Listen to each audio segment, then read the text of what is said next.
Should the New Orleans Saints draft Shedeur Sanders in the first round of the 2025 NFL Draft? We're just under a week away, so I want to hear from you, Who Dat Nation. What should the Saints do? Should they draft or pass on the Colorado quarterback?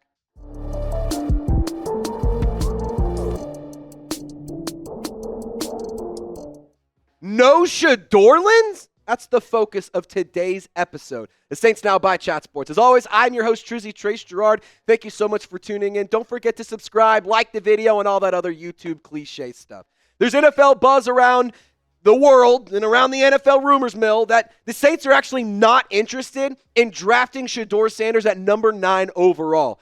And in case you guys didn't see the report from Adam Schefter, a very well-respected insider, and he's certainly tapped in, it certainly feels like his range, talking about Shedeur, is 3 to 21. It's a pretty wide range right there.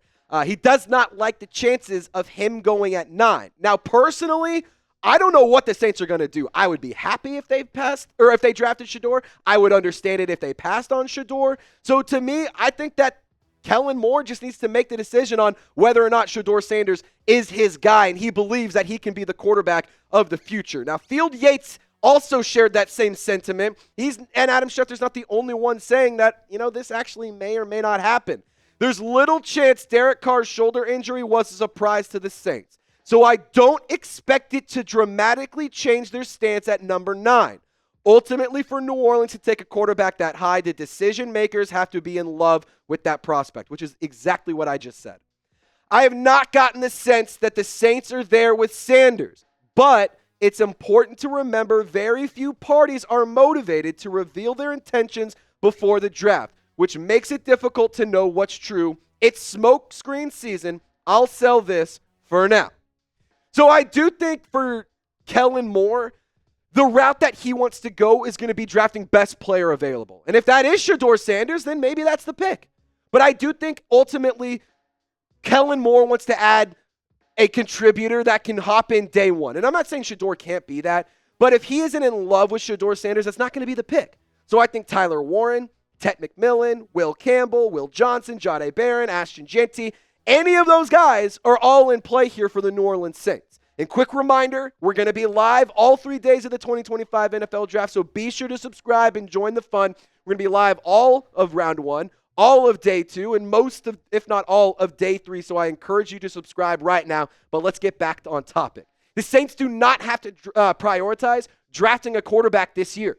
I understand that you may believe quarterback is a position of need.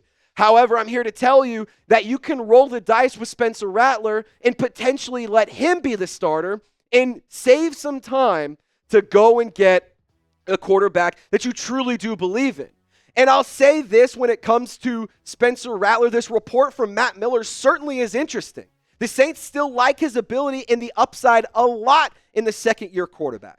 And I think if you were to go best player available, not only does it benefit Spencer Rattler, it benefits whoever the quarterback is of the future because you add a weapon that either A, is on the offensive side of the ball and can be a nice tool for that quarterback, or B, it's a guy on the defense that helps the defensive side of the football. Kellen Moore has even praised Spencer Rattler, and he thinks he's a really good player. Thinks he has tons of tools. He's excited to continue to build and develop Rattler as he goes through his second offseason. That second offseason, for a lot of guys, is a huge jump. And I do believe for Kellen Moore and Spencer Rattler, he is a player and a coach that I think could be a good duo, at least for a year, maybe 2, and if not, the foreseeable future. I mean, I'm not going to sit here and say that all of this poor production is completely on Spencer Rattler. Was he awesome? No. Was he dealt a very, very poor hand? Absolutely.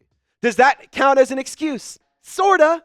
I mean, I think that we should at least give him the opportunity, at least give him the shot, because he has some of the qualities you want in a QB1. And I'm not going to try and sell you on Spencer Rattler being the QB1. I'm trying to more so say this could be something that works, and maybe, just maybe, Kellen Moore likes Spencer Rattler more than Shedeur Sanders. But I want to ask you the question, which quarterback do you like more? Spencer Rattler, type his initials, or Shedeur Sanders? Type his initials down in the comment section. I want to hear from you guys because I think this conversation really is an interesting one to have. And Field Yates, he continued to break down the potential of the quarterback position. And I also will say this. I don't think that it's Shedeur or bust. And just because you don't go quarterback at 9 doesn't mean maybe you don't trade back into the first round, or maybe you trade up in day 2, or you go and get a guy at one of your other picks. Field Yates thinks that Shedeur Sanders, although maybe an option, Jackson Dart and Tyler Shuck are players to keep an eye on. One nugget, I should say, from Field Yates. While he generally leans away from the Saints taking a quarterback with the 9th pick, some evaluators believe Ole Miss's Jackson Dart and Louisville's Tyler Shuck are legitimate targets for the Saints over the course of the draft. And like Field Yates said a little bit ago, no teams reveal truly what they want to do unless, first round pick or number one overall pick. That makes sense, obviously. Nobody's going to take that pick away from you. But this is prime smokescreen season. So if the Saints are in love with Shedeur Sanders, they're doing a good job of keeping that under wraps. And if they don't love Shedeur Sanders, they're also doing a good job of making people think they might be. And I also do know from a local level, in terms of people who cover the New Orleans Saints, I've seen Nick Underhill say he's not convinced that Shedeur Sanders is the pick at number 9. So the fact that Kellen Moore was present at Jackson Dart's pro day and he wasn't at Colorado's pro day for Shedeur, maybe that's the biggest smokescreen of them all. Who knows? I'm not really sure what's going to happen. And coming up, I'm going to talk about what I believe is the best plan for the Saints moving forward and what they should do at 9, what they should do at the quarterback position, and everything else. But really fast, today's show would not be made possible if it weren't for our awesome friends over at Game Time. And we tell you all about them because I am absolutely obsessed with saving money when I buy tickets to go to live events. And watching sports with friends is always fun, but nothing matches the hype of actually being in attendance. So don't miss out on any big moments across sports with the Game Time app. And Game Time specializes in last-minute deals. You can save up to 60% when buying last-minute tickets for sports, concerts, comedy shows, theater, and everything in between. You also can get super deals. These are tickets that are highlighted for being the best value for events that you're interested in. Check out the all-in pricing feature, the seat views, the lowest price guarantee, and the Game Time ticket coverage. Your purchase is covered with the most flexible customer service policy in the ticketing industry. And I'll tell you what, honesty hour, I had a little bit of a hiccup when buying some tickets to go see a country artist that Maddie and I absolutely love. And I got on the phone with Game Time, and they helped me out. No questions asked. They were so supportive. They were so great, and I had an awesome experience working with Game Time. So I encourage you to take the guesswork out of buying tickets with Game Time. Download the app, create an account, and use code CHATSPORTS for $20 off your first purchase. Terms apply, but once again, create an account and redeem code CHATSPORTS for $20 off your first purchase. Download Game Time today. Last-minute tickets, lowest price guaranteed. All that information is in the comments and description of this video. So let me just kind of make my point very, very clear here. It doesn't matter who the quarterback is. You can go and draft Shedeur Sanders, but you're still going to need to add players that are weapons that can make his life easier. You're still going to need to upgrade the offensive line. You're still going to need to draft a wide receiver that's a big-bodied player. You're still going to need to add a running back. And quite frankly, the overall talent level of the offense needs to be elevated because last year it was not good. And the Saints offense in 2024, if we could possibly fix that, the 2024 numbers were just not really all that great. They were very, very underwhelming. And this was an offense that was ran by Clint Kubiak, led by Derek Carr, Spencer Rattler, Jake Haener for parts of it. And it just was very, very uninspiring football. Granted, a lot of injuries, a lot of things you necessarily can't control as a quarterback or as a player or as a coach.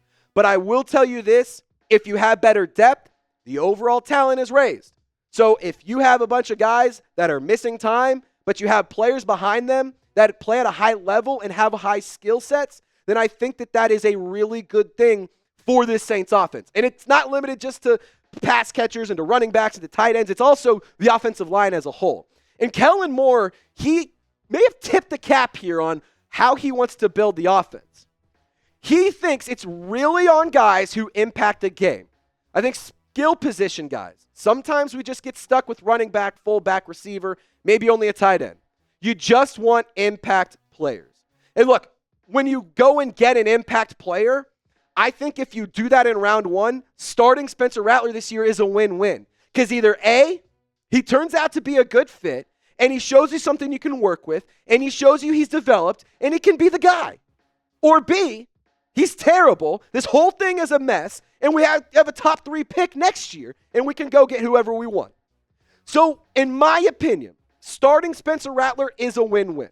I understand that the things last year were not great, but I do think this year 2 jump should be there. We've seen him very present with the New Orleans Saints, working out at these voluntary workouts. He's been around the facilities, getting some work in, and all of that good stuff. And again, I want to make this point very, very clear here. I'm not trying to sell you on Spencer Rattler here. By no means am I trying to convince you that he is going to be the quarterback of the future. I'm also not trying to sit here and tell you that that's my favorite option, because it's not. What I'm trying to sell you is patience. Be patient. Maybe it doesn't happen in round 1. Maybe it's in round 2. Maybe it doesn't happen this year. Maybe it's next year. Maybe it doesn't happen in the draft whatsoever, and there's a trade target you go and get, or a free agent that you go and sign. Or maybe this is just in a few years down the road and we go get Arch. I just want to sell you on patience. What's most important is Kellen Moore getting his guy, the quarterback that can run his offense, that can lead this team back to the top of the NFC South and get us back into the postseason. So, again, I'm not trying to sell you on who it should be. I'm trying to sell you on patience. But if you're patient enough, who would be your dream franchise quarterback? Honestly, have some fun with it. If you think it's Patrick Mahomes, Joe Burrow, F it, why not? But if you want to be more realistic, I also would love to hear from you as well.